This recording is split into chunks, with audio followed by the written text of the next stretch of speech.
पूरे नागौर में अवैध विस्फोटक सप्लाई का नेटवर्क ध्वस्त किया गया है। जी हां, एसआईटी की कार्रवाई से बड़े नामों की गिरफ्तारी जो है वो तय है।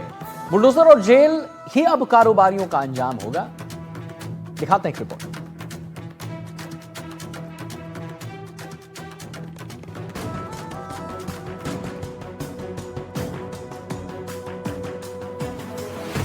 नागौर में अवैध विस्फोटक सप्लाई का काला कारोबार अब पूरी तरह से शिकंजे में है। एसआईटी की जांच ने इस नेटवर्क की जड़ें हिला दी हैं। सुलेमान खान सहित 4 आरोपी जेल भेजे जा चुके हैं, लेकिन पुलिस का कहना है कि ये तो सिर्फ शुरुआत है। अब कई और बड़े नाम गिरफ्तारी की कतार में खड़े हैं। सुलेमान खान का फार्म हाउस भी सीधे निशाने पर है। सरकारी भूमि पर अवैध कब्जे से बना ये फार्म हाउस अब बुलडोजर की जद में आ सकता है। पुलिस और प्रशासन का साफ संदेश है कि कानून से बड़ा कोई नहीं है और अवैध कारोबारियों में डर पैदा करना जरूरी है।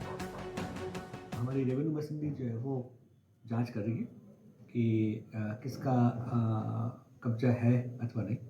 अगर राजस्व भूमि पर अगर किसी का कब्जा होगा तो सख्त कार्रवाई की जाएगी। सर्वे जारी है।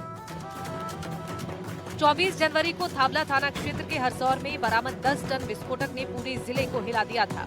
एसआईटी की जांच में सामने आया कि लाइसेंस शुदा मैगजीन संचालक ही अवैध सप्लाई के पीछे थे। लाइसेंस की आड़ में खुलेआम मुनाफाखोरी और विस्फोटक का धंधा चल रहा था। जांच में खुलासा हुआ कि आरोपी अमोनियम नाइट्रेट के 50 किलो के कट्टे पर 10 रुपए प्रति किलो अतिरिक्त वसूल रहे थे, जबकि इसकी सरकारी दर 80 से 160 रुपए प्रति किलो है। यानी लाइसेंस का सहारा लेकर अवैध सप्लाई और मोटा मुनाफा।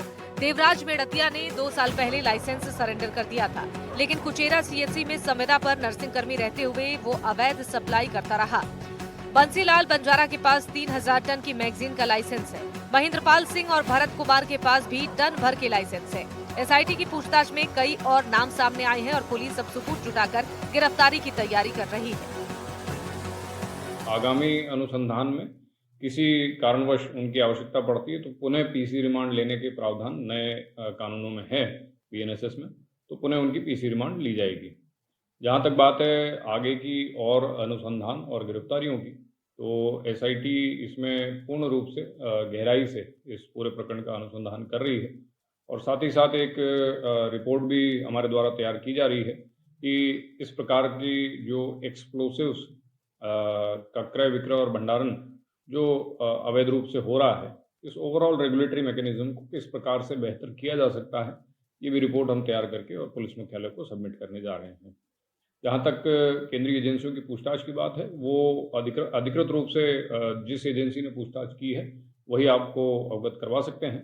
फिलहाल एसआईटी जो है इसको पूरे प्रकरण को और गहराई से इसके अनुसंधान कर रही है। अभी भविष्य में और गिरफ्तारियां इस प्रकरण में होने की संभावना है। नागौर एसपी ने पुलिस मुख्यालय को विस्तृत रिपोर्ट भेजी है। रिपोर्ट में विस्फोटक अधिनियम के नियमों में सुधार और लाइसेंस धारकों की सख्त मॉनिटरिंग के सुझाव दिए गए हैं। पुलिस का दावा है कि इस नेटवर्क से जुड़े हर व्यक्ति को बेनकाब किया जाएगा और जिले में अवैध कारोबार को पूरी तरह खत्म किया जाएगा। अब नागौर में बुलडोजर और जेल ही अवैध कारोबारियों का अंजाम बनने जा रहा है।